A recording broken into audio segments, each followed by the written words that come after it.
আসসালামু আলাইকুম ভিউয়ার্স, কেমন আছেন সবাই? আলহামদুলিল্লাহ আমি ভালো আছি। আজকে দুপুরে কিন্তু রান্না হবে ছোট ছোট শুটকি মাছ দিয়ে আলু দিয়ে চচ্চড়ি করব।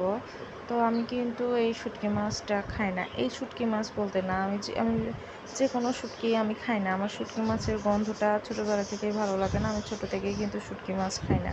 আমার একবারে অপছন্দের জিনিস। এই শুটকি মাছটা আমার নাড়তেও কেমন জানি লাগে। তো এখন গতকালকে বড়মশাই নিয়ে আসছে, বড়মশাইয়ের পছন্দ। তো ওর জন্য হইলেও তো রান্নাটা করে দেওয়াই লাগবে, তাই না? তো বললাম কি আর করার, একটু রান্না করে দেখি, ট্রাই করি কেমন লাগে। তার জন্য আজকের চেষ্টা, আজকেই কিন্তু ফার্স্ট টাইম আমি শুটকি রান্না করছি। এর আগে তরকারি মাখছিলাম কিন্তু রান্না করছিলাম না। তো আজকেই কিন্তু ফার্স্ট টাইম এখানে আমি শুটকিটা হালকা করে একটু আঁচে ভেজে নিব। ভেজে নিয়ে কিন্তু ধুয়ে নিব।